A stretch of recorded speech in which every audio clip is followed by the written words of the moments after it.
Hello girls, today's topic is future tense. ஃபியூச்சர்னா என்ன? எதிர்காலம், வருங்காலம், இதுவரை நிகழாதது, இனிமேல் நிகழப்போவது இல்லையா? நம்ம நல்ல ஃபியூச்சர் வேணும்னு தான் இப்போ எல்லா ஆக்ஷன்ஸும் ப்ரெசண்ட்டில் எடுக்கிறது. அதாவது நம்ம இப்போ நல்லா படித்தா வருங்காலத்தில் நல்ல வேலை கிடைக்கும், இப்போ நல்லா எக்ஸசைஸ் பண்ணினா நம்ம அப்புறமா நல்ல ஹெல்த்தியாக இருக்கலாம் அப்படிங்கிறது நினச்சி அந்த பிளான் போட்டு தான் நம்ம வாழறதே.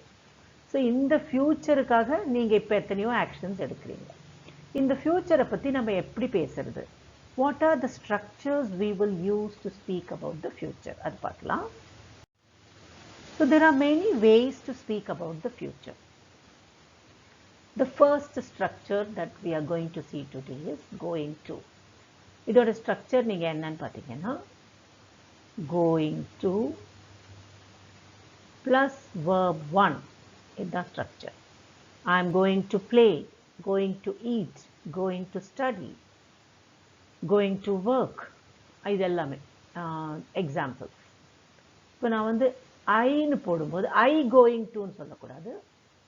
I am going to study. நான் படிக்க போகிறேன், இன்னும் படிக்க ஆரம்பிக்கல, படிக்க போகிறேன். இப்போ he, she, it வந்ததுன்னா எப்படி வரும்?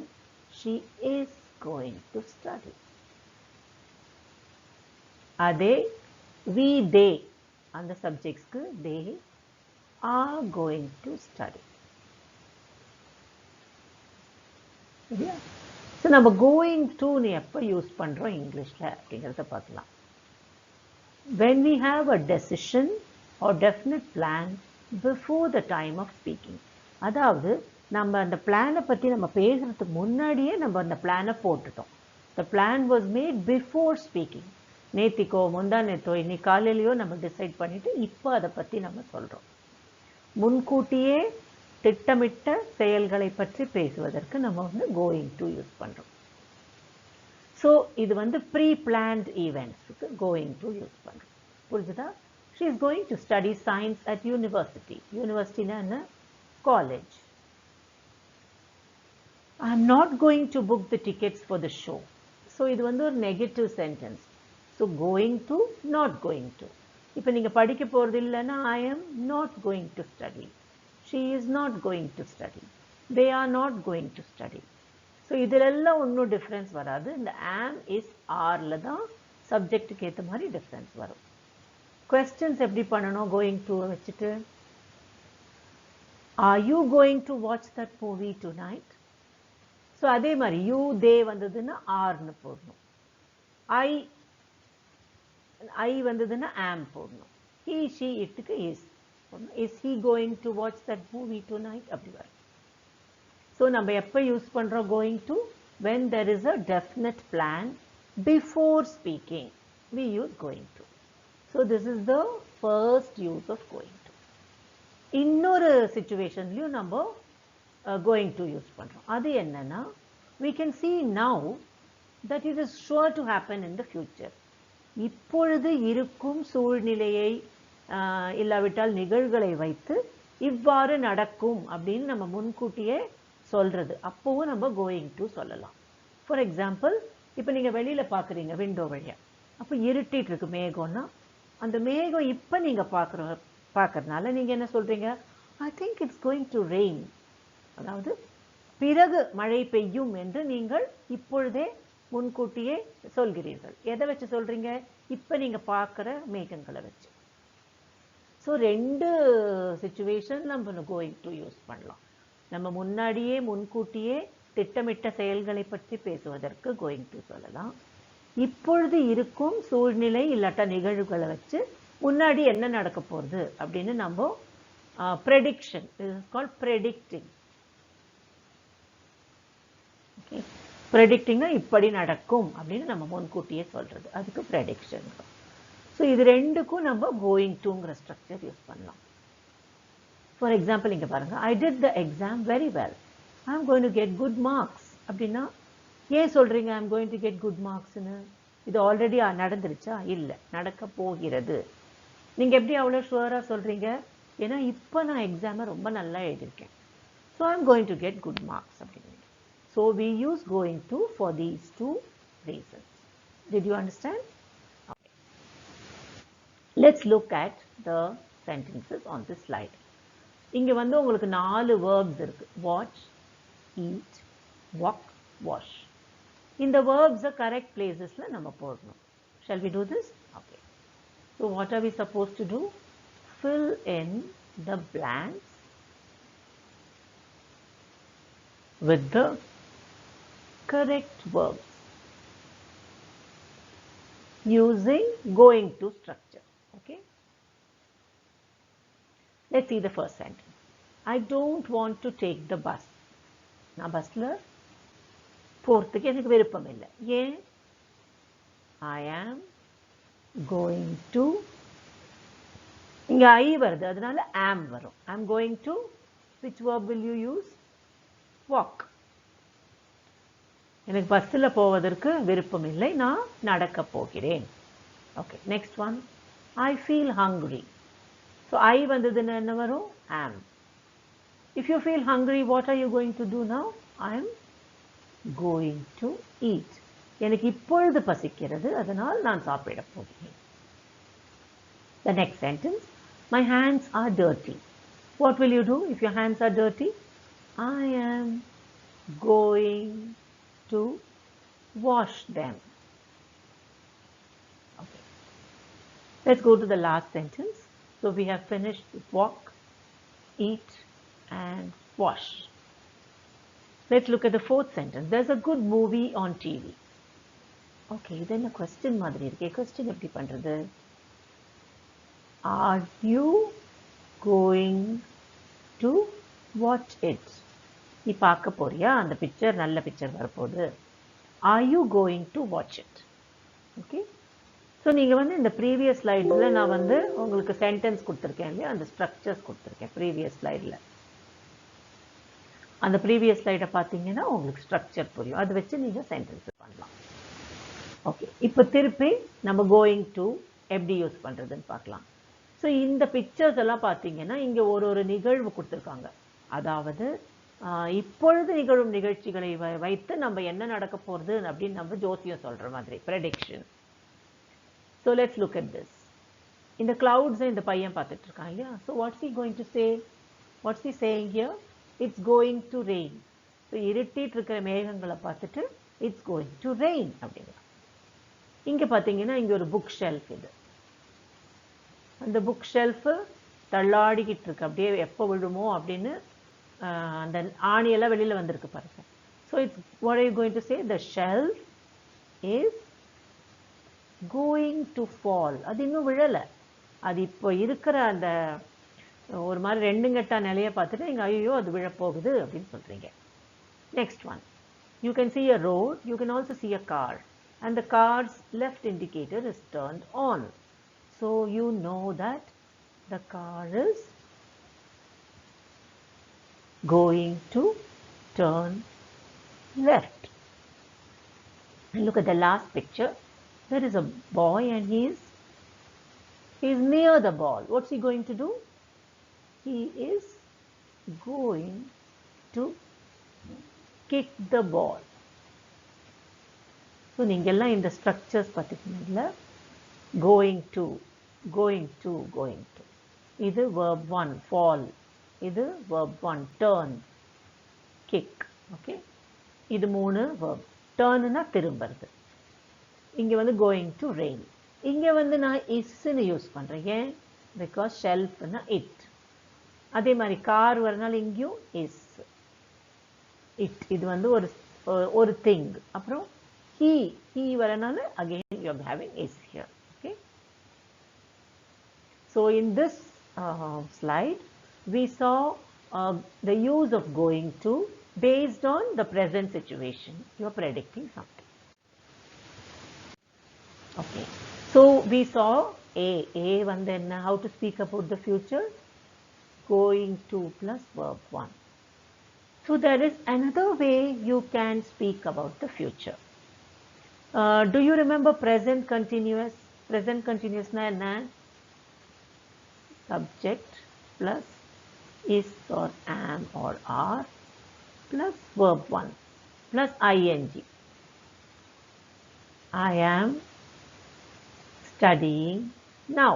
அதாவது இப்பொழுது என்ன நிகழ்ந்து கொண்டிருக்கிறது அதை பத்தி சொல்றதுக்கு நம்ம present continuous யூஸ் பண்றோம் நான் சொன்னேன்.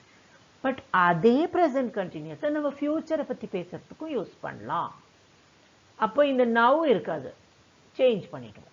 நவுக்கு பதிலா டுமாரோ, நெக்ஸ்ட் வீக் அந்த மாதிரி போடுவோம். ஃபார் எக்ஸாம்பிள் இந்த சென்டென்ஸை பாருங்க. I am going to the PTA meeting tomorrow. Parents Teachers Association meeting. I am going to the PTA meeting அப்படிங்கிறாங்க. அப்படின்னா இப்போ போயிட்டு இருக்காங்களா? இல்லை, டுமாரோ. அப்படின்னா இன்னும் போகலை, நாளைக்கு போக போறேன்னு சொல்றதுக்கு present continuous யூஸ் பண்றாங்க. I am going. இது going to இல்லை, இது going to plus verb 1 இது வேற. இங்க வந்து verb 1 இல்லை, just going to தான் யூஸ் பண்ணியிருக்காங்க. இதுக்கு இன்னொரு எக்ஸாம்பிள் கொடுக்குறேன். I am planning to study. இல்லாட்டா she is meeting her teacher tomorrow. So நான் இங்க tomorrowன்னு கொடுத்தனால நீங்க இது எதிர்காலம்னு புரிஞ்சுக்கிறீங்க. She is meeting her teacher. இது வந்து she is going to meet her teacher னு நான் சொல்லலாம். She is meeting her teacher னு சொல்லலாம். This is another way to talk about the future tense. இது எப்ப யூஸ் பண்றோம்? இதுவும் already planned future actions. Especially நம்ம இந்த appointments, arrangements எல்லாம் பண்ணினோம்னா அப்போ present continuous யூஸ் பண்றோம். She is meeting her teacher tomorrow. She is going to meet her teacher அப்படின்னு சொல்லலாம். ரெண்டும் கரெக்ட்.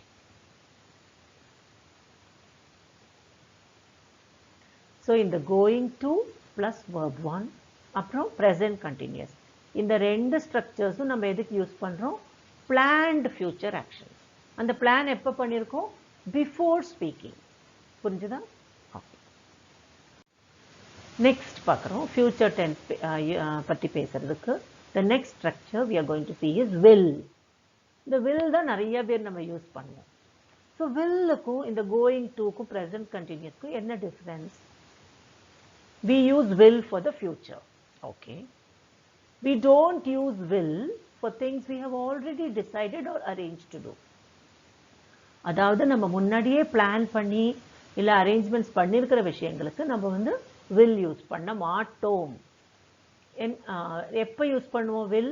நான் இப்போ பேசும்போது நான் திடீர்னு நினச்சிக்கிறேன்னா அதை பற்றி பேசுறதுக்கு தான் நான் will யூஸ் பண்ணுவேன். we use will for plans made at the time of speaking. we use will to speak about plans made at the time of speaking. நான் பேசும்போது ஏதோ ஒன்று நான் நிச்சயம் பண்ணுறேன் இல்லாட்ட டிசைட் பண்ணுறேன், அப்போ நான் will யூஸ் பண்ணுவேன். இதோட ஸ்ட்ரக்சர் பாருங்க. சப்ஜெக்ட் எல்லா சப்ஜெக்ட்டுக்கும் same. I, you, we, they, he, she, it எல்லாத்துக்கும் will, நெகட்டிவ் வந்து won't, அப்புறம் verb 1. இந்த சென்டென்ஸ் பாருங்க. Please lend me some money, I will return it tomorrow. ஐயோ என் பர்ஸில் பைசாவே இல்லை, எனக்கு கொஞ்சம் பணம் கொடுக்குறியா, நான் நாளைக்கே திருப்பி தரேன். ஸோ இந்த டைமில் நான் இப்போ தான் பார்த்தேன் என் பர்ஸில் பணம் இல்லைன்னு. So I will return tomorrow, return it tomorrow, அதுதான் கரெக்ட். இங்கே வந்து நீங்கள் ஐ am going to return it அப்படின்னா தப்பு. அது this will be wrong, this is not correct. I will return it, நான் நாளைக்கே திருப்பி கொடுத்துடுறேன் அப்படின்னு சொல்கிறோம். தமிழில் வந்து கோயிங் டுக்கும் வில்லுக்கும் ஒன்றும் வித்தியாசம் இல்லை. But I will return it tomorrow அப்படின்னு இங்கே நம்ம இங்கிலீஷில் வில் யூஸ் பண்ணுறோம்னா நம்ம அப்போவே நிச்சயம் பண்ணிவிட்டு அப்போவே பேசுகிறோம். Okay. I try to improve my performance. Teacher உங்களை அப்போ தான் திட்டிகிட்டு இருக்காங்க, அப்போ டீச்சர்கிட்ட நீங்கள் சொல்கிறீங்க I try to improve my performance. Going டுனா நான் பிளான் பண்ணியிருக்கேன், நான் பண்ணுறேன். ஸோ அது வேறு, வில்லுனா வேறு. ஸோ நம்ம இப்போ இது வரைக்கும் என்னெல்லாம் ஸ்ட்ரக்சர்ஸ் பார்த்துருக்கோம்? First one is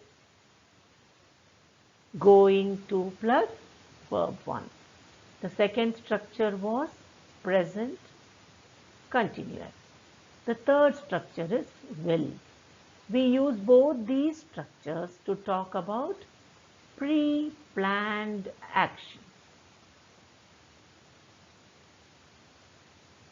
We use will to talk about plans made at the time of speaking.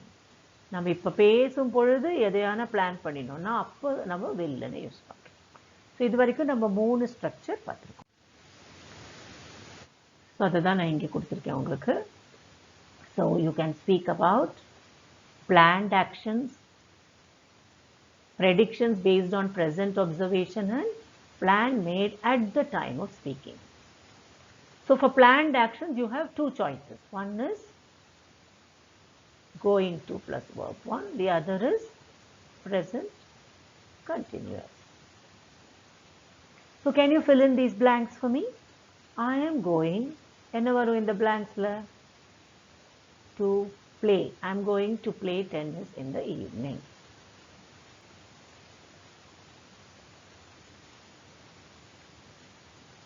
Okay. இதையே நம்ம வந்து I am playing tennis in the evening அப்படின்னு சொல்லலாம். இதுவும் கரெக்ட், இதுவும் கரெக்ட். இது ரெண்டுமே நம்ம முன்கூட்டியே பிளான் பண்ணினது, pre-planned. அப்புறம் we can use going to for prediction based on present observation. Be careful, the box is going to fall. ஐயோ அது விழப்போகிறது. ஸோ ப்ரெசென்ட்டில் நம்ம இப்போ நிகழ்காலத்தில் நடக்கிறத வச்சு நம்ம முன்கூட்டியே ப்ரெடிக்ட் பண்ணுறோம். When you make a plan at the time of speaking, அப்போது நம்ம வந்து will தான் யூஸ் பண்ணுவோம். இங்கே I'll send you the homework after the class. Can you give us some homework அப்படின்னு நீங்கள் கேட்டிங்கன்னா, okay, I'll send you the homework after the class. அந்த homework டிஃபிகல்ட்டாக இருந்துச்சுன்னா என்ன பண்ணுறது madam? If it's difficult, we'll discuss it in the next class.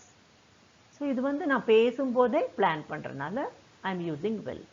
So I hope you have understood the 3 ways of talking about the future. Now there is one more way of speaking about the future. That is may and might.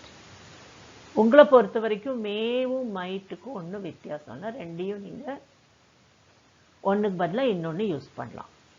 So we use might or may for possible future events. Possible என்ன? நடக்கலாம், நடக்கலாம், நடக்காமலும் போகலாம். You are not sure. நிச்சயமாக இது நடக்கும் அப்படின்னு நம்ம சொல்ல முடியாது. நடந்தால் நடக்கலாம். ஸோ இதுக்கு என்ன ஸ்ட்ரக்சர்? சப்ஜெக்ட். எல்லா சப்ஜெக்ட்டுக்கும் same. May or may not plus verb 1. She may get good marks. So which is the subject? She. May. Verb 1, get. Good mark. Other words. She might not go to Bangalore. Negative sentence. She, subject, might not plus verb 1, go to Bangalore. இந்த மேக்கும் மைட்டுக்கும் உங்களை பொறுத்த வரைக்கும் ஒன்றும் difference இல்லை. உங்களுக்கு எது இஷ்டமோ அதை நீங்கள் யூஸ் பண்ணிக்கலாம். So this is very easy. I may join this course. It might rain tomorrow. So இது நடக்கலாம், நிச்சயமாக சொல்ல முடியாது அப்படிங்கிற பட்சத்தில் you will use may or might. மேக்கும் மைட்டுக்கும் ஒன்றும் டிஃப்ரென்ஸ் இல்லை. ஓகே, சரி. இப்போ வந்து இந்த சென்டென்சஸை பார்க்கலாம். இந்த சென்டென்சஸை வந்து நீங்கள் மைட் யூஸ் பண்ணி எழுதணும். Look at the sentence. It's possible that I will post a new video this week. இந்த வாரம் நான் ஒரு புது வீடியோ போஸ்ட் பண்ணலாம். பண்ணுவேன்னு நான் சொல்லலை, பண்ணலாம். ஓகே, பண்ணாமலும் போகலாம். அப்படின்னு இருக்கும்போது இது எப்படி எழுதலாம்? ஐ might post a new video this week. அப்போ நெக்ஸ்ட் ஒன் பார்க்கலாம். It's possible that it will rain. இது எப்படி எழுதுவீங்க மைட் யூஸ் பண்ணி? It might rain. இதே சேம் யூ கேன் மேவும் யூஸ் பண்ணலாம் நீங்கள். It may rain. ரெண்டும் சேம் தான். It's possible that Rani might come today. இங்கே ஆக்சுவலாக இது வில், இப்படி வில்லுன்னு இருக்கணும். இங்கே Rani might come today. Okay. So எங்கெல்லாம் it is possible நடக்கலாம் அப்படின்னு இருக்கோ அங்கெல்லாம் நம்ம might யூஸ் பண்ணலாம். Okay, let's talk about your plans. What are you going to do after this class? I'm not sure. இந்த words யூஸ் பண்ணி ஒரு sentence பண்ணுங்க பார்க்கலாம். Yeah, I might visit a friend. நான் ஒரு ஃப்ரெண்டு வீட்டுக்கு போனாலும் போவேன். நிச்சயமா தெரியாது. I'm not sure. Okay, next one பார்க்கலாம். Your brother gave you ₹1,000. How are you going to spend it? உங்க அண்ணா ஒரு ₹1,000 கொடுத்தானே என்ன பண்ண போற? What's the answer? I haven't decided yet. இந்த வேர்ட் யூஸ் பண்ணி ஒரு ஆன்சர் பண்ணுங்க. I haven't decided yet அப்படின்னா எனக்கு இன்னும் நிச்சயமா தெரியாது. அதனால இங்க என்ன வேர்ட் யூஸ் பண்ணணும்? Might or may. I may buy a gift for my mother. Okay? Next question. When will you do the project? I don't know. அப்படினாலே நம்மளுக்கு தெரியும் இல்லையா, இவங்க கொஞ்சம் டவுட்டா இருக்காங்க. அதனால I might start it today. So இந்த மூணு சென்டென்சஸ்லயும் நான் ஏன் might யூஸ் பண்ணேன்? Because I'm not sure. I haven't decided yet. I don't know. எனக்கு நிச்சயமா தெரியாது. நான் இன்னும் முடிவு செய்யல. எனக்கு தெரியாது அப்படின்னு அவங்க சொல்றதுனால நான் might யூஸ் பண்ணிருக்கேன். நிச்சயமா தெரிஞ்சதுன்னா நம்ம என்ன யூஸ் பண்ணணும்? Going to யூஸ் பண்ணலாம். இல்லாட்டா will யூஸ் பண்ணலாம். Okay? So இங்க வந்து ரெண்டு பேர் பேசிட்டு இருக்காங்க. Pradeep is asking questions. He is speaking to Shanti. Okay? So இத பார்த்துட்டு நீங்க எந்த சென்டென்சஸ்ல சாந்தி நிச்சயமா செய்ய போறாங்க, எந்தெந்த சென்டென்ஸ்ல சாந்தி செய்தாலும் செய்யலாம் அப்படிங்கறத பார்க்கணும். Write sentences about Shanti's plans using might where necessary. So எல்லா சென்டென்சஸ்லயும் might வராது. இப்போ பிரதீப்போட क्वेश्चन பார்க்கலாமா? Are you going to study today? சாந்தி என்ன சொல்றாங்க? Yes, in the evening. So நிச்சயமா செய்ய போறாங்களா? Yes. So இங்க நீங்க என்ன யூஸ் பண்ணுவீங்க? You will say Shanti will study or Shanti is going to study in the evening. இத ஆல்ரெடி பிளான் பண்ணிருக்காங்க. So நம்ம இங்க என்ன யூஸ் பண்ணா சரியா இருக்கும்? இங்க வந்து நான் going to யூஸ் பண்ணா நல்லா இருக்கும். Are you going out in the evening? Possibly. அப்படின்னா என்ன? போனால் போகலாம். So இங்க நான் என்ன யூஸ் பண்றேன்? Might or may யூஸ் பண்ணலாம். Are you going to get up early tomorrow? And answer Shanti this. Perhaps. அப்படின்னா perhaps na say maybe. So இங்கேயும் நம்ம might யூஸ் பண்ணலாம். So எப்படி இந்த sentences எழுத போறோம் நம்ம? Shanti is going to study in the evening. Shanti might go out in the evening. The third one, Shanti might get up early tomorrow. Next one, are you meeting Raji tomorrow? No, I am not. idla doubt illa avanga pogave meet panna poradilla. So Shanti is not going to meet Raji tomorrow. புரிஞ்சுதா? So இதே மாதிரி நீங்க இன்னும் 3 sentences எழுதணும். So totally you have to write 7 sentences about Shanti's plans. For example, Shanti is going to study today. இந்த மாதிரி நீங்க 7 sentences அந்த previous slide வச்சு எழுதணும். This you can do as homework. So once again I am revising. Will அப்படின்னா நம்ம பேசும் பொழுது எடுக்கும் முடிவுகளை பற்றி பேசுவதற்கு will யூஸ் பண்றோம். அப்புறம் may and might எப்ப யூஸ் பண்றோம்? not sure, நம்மளுக்கு நிச்சயமா தெரியாது. நடக்கலாம், நடக்காமலும் போகலாம். செய்யலாம், செய்யாமலும் போகலாம். அந்த மாதிரி டவுட் இருக்கிற டைம்ல நம்ம may or might யூஸ் பண்றோம். அப்புறம் கோயிங் டுவும் ப்ரெசன்ட் கண்டினியூஸ். இது ரெண்டும் எப்போ யூஸ் பண்ணுவோம்? Definite plan before speaking. பேசுவதற்கு முன்பாகவே நாம் திட்டமிட்ட செயல்களை பற்றி சொல்வதற்கு we use going to or present continuous. So இங்கே வந்து 4 ways of speaking about the future. Okay. So இங்கே வந்து சில ஆக்டிவிட்டீஸ் கொடுத்துருக்கேன். நான் அந்த ஆக்டிவிட்டீஸ் காமிக்கிறேன், நீங்கள் இதெல்லாம் ப்ராக்டிஸ் பண்ணிக்கலாம். Okay, after you watch this video. After this class today, இதெல்லாம் நீங்கள் இந்த பிளாங்க்ஸ் எல்லாம் ஃபில் பண்ணணும். நான் என்ன செய்வேன், என்ன செய்ய மாட்டேன், என்ன செய்தாலும் செய்வேன். Just fill in these blanks. Okay. அப்புறம் if I get a lot of money, நீங்கள் எதெல்லாம் செய்வீங்க, எதெல்லாம் செய்யாமல் இருப்பீர்கள். இங்கே வந்து கோயிங் டு யூஸ் பண்ணுறது கொஞ்சம் அவ்வளோ கரெக்டாக இருக்காது. சில சென்டென்சஸ்க்கு யூஸ் பண்ணலாம், ஆல்ரெடி பிளான்டுனா. So you can use I will, or you can also use I am going to for some sentences. So I will buy, I will save, I will give. இங்கே டிஃப்ரெண்ட் வேர்ப்ஸ் யூஸ் பண்ணுங்க நீங்கள். I will donate, I may donate, இதெல்லாம். So these are all the different verbs you can use. This is one topic. Another topic is after I learn English well, you already know English. After you learn it very well, what will you do? So inge vandu I have given you some sentences. I will get, I will become, my friends will admire, I may try to. இதெல்லாம் நீங்க fill பண்ணணும் இந்த sentences. I will get, இங்க என்ன எழுதலாம்? I will get a very good job. And the many different ways you can end these sentences.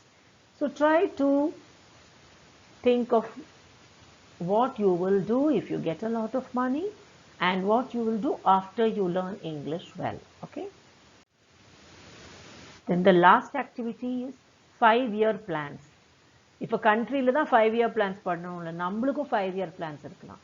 சரி, எனக்கு இப்ப 20 years ஆச்சா, நான் 25 years ஆகிறதுக்குள்ள நான் இதெல்லாம் படிக்கணும், இதெல்லாம் சாதிக்கணும், இத்தனை பேருக்கு ஹெல்ப் பண்ணணும், இந்த மாதிரி கம்பெனிஸில் ஒர்க் பண்ணணும், அந்த மாதிரி நம்மளுக்கு நிறைய பிளான்ஸ் இருக்கும் இல்லையா. ஸோ நீங்கள் என்ன செய்வீங்க, எப்படி இருப்பீங்க 5 இயர்ஸ்க்கு அப்புறம் அப்படிங்கிறத பற்றி பேசலாம். ஃபார் எக்ஸாம்பிள், இதை பற்றி நீங்கள் திங்க் பண்ணுறதுக்கு நான் ஹெல்ப் பண்ணுறதுக்கு இங்கே உங்களுக்கு ஸ்லைடில் கொடுத்துருக்கேன். நீங்கள் என்னெல்லாம் வாங்குவீங்க, என்னெல்லாம் கட்டுவீங்க, என்னெல்லாம் உங்களுடையதான் நீங்கள் உடைமைகள் என்னெல்லாம் வாங்குவீங்க, எப்படி, what will you become, I will become a doctor, I will become a lawyer, அந்த மாதிரி என்னெல்லாம் படிப்பீங்க, எங்கெல்லாம் போவீங்க, இதெல்லாம் பற்றி you can make a small paragraph. அப்புறம் நான் எப்படி இருப்பேன், I will be rich, I will be confident, I will be happy, I will be abroad அப்படின்னு டிஃப்ரெண்ட் சென்டென்சஸ். ஸோ இதெல்லாம் வச்சு நீங்கள் வந்து இந்த 5 இயர்ஸ் கழிச்சு எப்படி இருக்க போகிறீங்க அப்படிங்கிறத பற்றி சொல்லலாம். ஸோ இதுதான், இதுக்கு நான் வந்து கொஞ்சம் உங்களுக்கு சென்டென்சஸ் கொடுத்துருக்கேன். இங்கே பார்த்தீங்கன்னா இதெல்லாம் I will or might, different verbs, buyer, builder, go to, இதெல்லாம் வேர்ப்ஸ். இங்கே வந்து I will be, I might be, be அப்படின்னு அந்த வேர்டு வந்ததுன்னா இதெல்லாம் உங்களுக்கு அட்ஜெக்டிவ்ஸ் ஆர் நவுன்ஸ். உங்களுக்கு ஞாபகம் இருக்கு இல்லையா, பீயிங் வேர்ப்ஸ் நம்ம ஆல்ரெடி படித்தோம். So I will be rich, I will be happy, I will be a manager. So adjectives, எதெல்லாம் அட்ஜெக்டிவ்ஸ், இந்த ப்ளூ கலரில் இருக்கிறதெல்லாம் அட்ஜெக்டிவ்ஸ், இது ரெண்டும் nouns. So I want you to right about your 5-year plan. So உங்களுக்கு என்னெல்லாம் homework நான் கொடுத்துருக்கேன்னா, இந்த ஸ்லைட்ஸ் எல்லாம் திருப்பி ஒரு தடவை பார்த்துட்டு அதில் எங்கெல்லாம் ஃபில் பண்ணணுமோ பிளாங்க்ஸ் இருக்கோ அதெல்லாம் ஃபில் பண்ணுங்கள். அப்புறமா right about your 5-year plans. இன்னும் 5 years ஆனப்புறம் நீங்கள் என்னெல்லாம் செய்வீங்க, எப்படியெல்லாம் இருப்பீங்க, அதை பற்றி உங்களுக்கு எவ்வளோ சென்டென்சஸ் வேணுமோ, minimum of 5 sentences. Write at least 5 sentences about your future plans.